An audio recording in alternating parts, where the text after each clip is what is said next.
Hello दोस्तों, आज हम छत्तीसगढ़ जनजाति संबंधित महत्वपूर्ण मॉक टेस्ट लेकर आए हैं।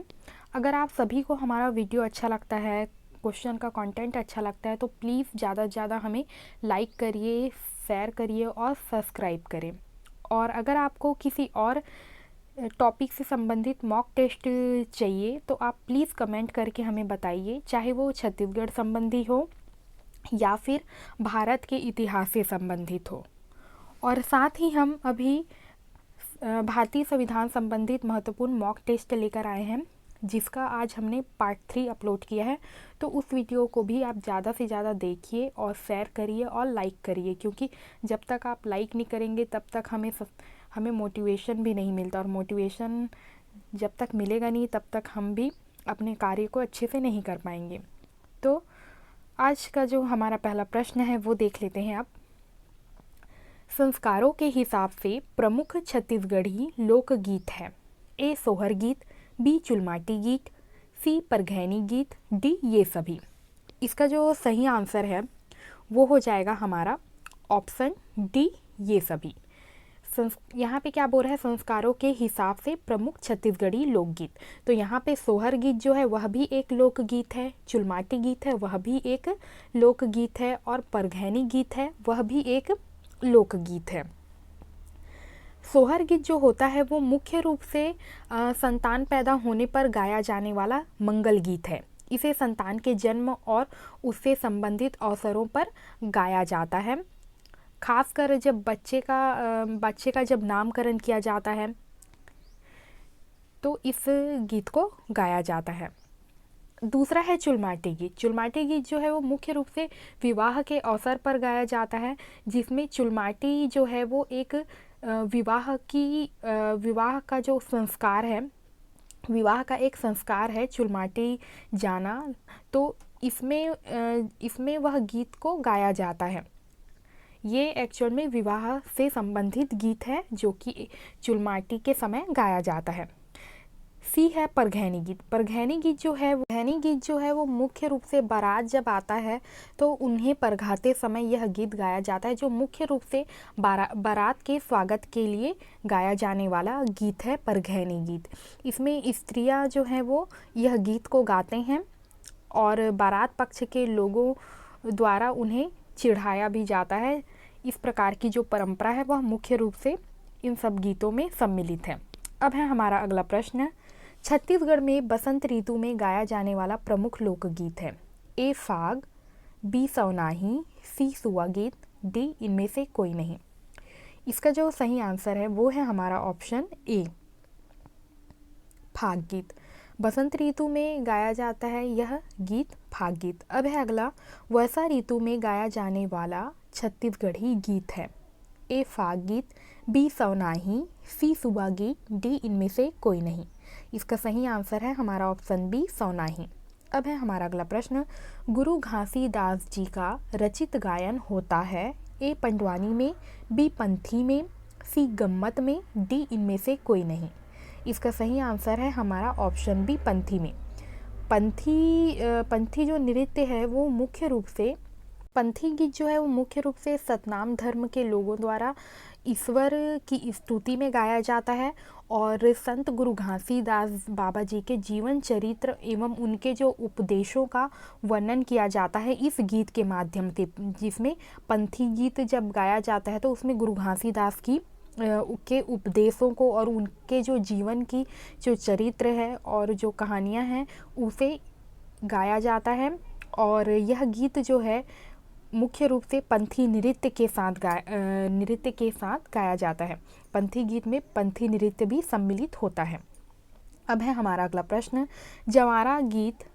जवारा गीत मुख्यतः किस पर्व पर गाते हैं। ए नवरात्र पर, बी होली पर, सी दीपावली पर, डी इनमें से कोई नहीं। इसका सही आंसर है हमारा ऑप्शन ए नवरात्र पर। नवरात्र के समय जवारा गीत जो है वो मुख्य रूप से गाया जाता है। मुख्य रूप से माता गीत होता है, जिसमें मुख्य रूप से माता की महिमा के बारे में महिलाओं द्वारा या पुरुषों के समूह के द्वारा यह गीत जो है वह गाया जाता है। मुख्य रूप से नवरात्र के अवसर पर गाया जाता है। अब है अगला, छत्तीसगढ़ गीतों का छत्तीसगढ़ में सरताज कहा जाता है। ए कर्मा को, बी गौरव गौरी को, सी भोजली को, डी ददरिया को। इसका सही आंसर है हमारा ऑप्शन डी, ददरिया को। ददरिया जो गीत है वह श्रृंगार गीत का छत्तीसगढ़ में सरताज कहा जाता है, और जो ददरिया गीत है यह मूलतः एक प्रेम गीत है जिसमें श्रृंगार की प्रधानता होती है। यह गीत जो होता है वह 2 पंक्तियों के स्फुट गीत होते हैं जो कि लोकगीत का श्रेष्ठ उदाहरण है। और ददरिया गीत जो है वो स्त्री और पुरुष मिलकर अथवा अलग अलग रूप से इसे गाते हैं। और यह जो मुख्य रूप से यह जो गीत है वह विशेष अवसरों पर गाए जाते हैं, जैसे कि धान रोपते हुए, धान काटते हुए या राह में चलते हुए। तो इस प्रकार से यह गीत जो है वो काम करते हुए गुनगुनाने वाला यह गीत है। और गीत का जो विषय है वह जीवन की कई बातों से हो सकती है, जिसके अंतर्गत जो युवा मन के प्रेम श्रृंगार का भी चर्चा इसमें मिलता है। अब है हमारा अगला प्रश्न, सोहर गीत किस अवसर पर गाया जाता है? तो यहाँ पे ऑप्शन दिया हुआ है, ए विवाह, बी दीपावली, सी बच्चे का जन्म, डी इनमें से कोई नहीं। तो इसका सही आंसर है हमारा ऑप्शन सी, विवाह के जन्म पर। सोहर गीत जो है वो मुख्य रूप से बच्चों के जन्म पर, नामकरण पर या उसका जो छठी कार्यक्रम किया जाता है उसमें यह गीत गाया जाता है। अब है अगला, किस नृत्य में नर्तक मंडई साथ लेकर चलते हैं? सही आंसर है हमारा ए, राउत नाचा। राउत नाचा जो है उसमें नर्तक जो होते हैं वो मड़ई लेकर चलते हैं और नृत्य करते हैं, जो कि बहुत मनोहारी दृश्य होता है। उनके हाथों में 2 बांस की लकड़ियों से बना हुआ मड़ई होता है, जिसे बहुत ही सुंदर तरीके से सजाया जाता है। अब है अगला, किस नृत्य में ये तो हो गया है। अब देख लेते हैं, छत्तीसगढ़ का संगीत शिखर पुरुष किसे माना जाता है? ए, पंडित लक्ष्मी नारायण शर्मा, बी विष्णु कृष्ण जोशी, सी झाड़ू राम, डी इनमें से कोई नहीं। इसका जो सही आंसर है वो है हमारा ऑप्शन बी, विष्णु कृष्ण जोशी। विष्णु कृष्ण जोशी को छत्तीसगढ़ का संगीत शिखर पुरुष माना जाता है। अब है अगला, कौन सी गीत नारी गायकी के आधार पर नहीं है? ए, सुआ गीत, बी डिंडवा गीत, सी दीवारीन गीत, डी डंडारी गीत। इसका सही आंसर है हमारा ऑप्शन डी, डंडारी गीत। अब है अगला, कौन सी गीत पुरुष संयुक्त गायकी के आधार पर नहीं है? ए, रहस, बी रथ, सी डंडा, डी गंवर। इसका सही आंसर है हमारा ऑप्शन डी, गंवर। अब है अगला प्रश्न, कौन सी गीत नारी पुरुष संयुक्त गायकी के आधार पर है? ए, कर्मा, बी टुंटा, सी पठौनी गीत, डी उपयुक्त सभी। इसका सही आंसर है हमारा ऑप्शन डी, उपयुक्त सभी। अब देख लेते हैं अगला प्रश्न, कौन सा बाल गीत है? ए, फुगड़ी, बी धनकुल, सी जगार, डी उपयुक्त सभी। इसका सही आंसर है हमारा ऑप्शन डी, उपयुक्त सभी। फुगड़ी जो है वह एक खेल है जिसमें बाल गीत जो कि एक बाल गीत भी इसमें गाया जाता है। फिर है धनकुल, फिर है जगार, ये सभी बाल गीत के प्रकार हैं। अब है अगला, कौन सा श्रृंगार गीत नहीं है? ए, गंगा दशहरा, बी लंगड़ी, सी लोरी, डी भैरा। इसका सही आंसर है हमारा ऑप्शन सी, लोरी। लोरी जो है वो श्रृंगार गीत नहीं है। अब है अगला, प्रसिद्ध राजिम मेला कब से लगता है? ए, कार्तिक अमावस्या से, बी माघ पूर्णिमा से, सी देव उठनी एकादशी से, डी इनमें से कोई नहीं। इसका जो सही आंसर है वो है हमारा ऑप्शन बी, माघ पूर्णिमा से। अब है अगला, छत्तीसगढ़ में राउत नाचा महोत्सव के लिए प्रसिद्ध है? ए, राजनांदगांव, बी रायपुर, सी धमतरी, डी इनमें से कोई नहीं। इसका सही आंसर है हमारा ऑप्शन डी, इनमें से कोई नहीं, क्योंकि जो बिलासपुर है, बिलासपुर का जो राउत नाचा महोत्सव है वो बहुत ही प्रसिद्ध है और बिलासपुर जो ज़िला है या बिलासपुर जो ये क्षेत्र है वहाँ सबसे अधिक राउत जनजाति के लोग राउत जाति के लोग जो हैं वो रहते हैं। और यहाँ विशेष रूप से यहाँ का राउत नाचा जो महोत्सव है वो प्रसिद्ध है छत्तीसगढ़ में।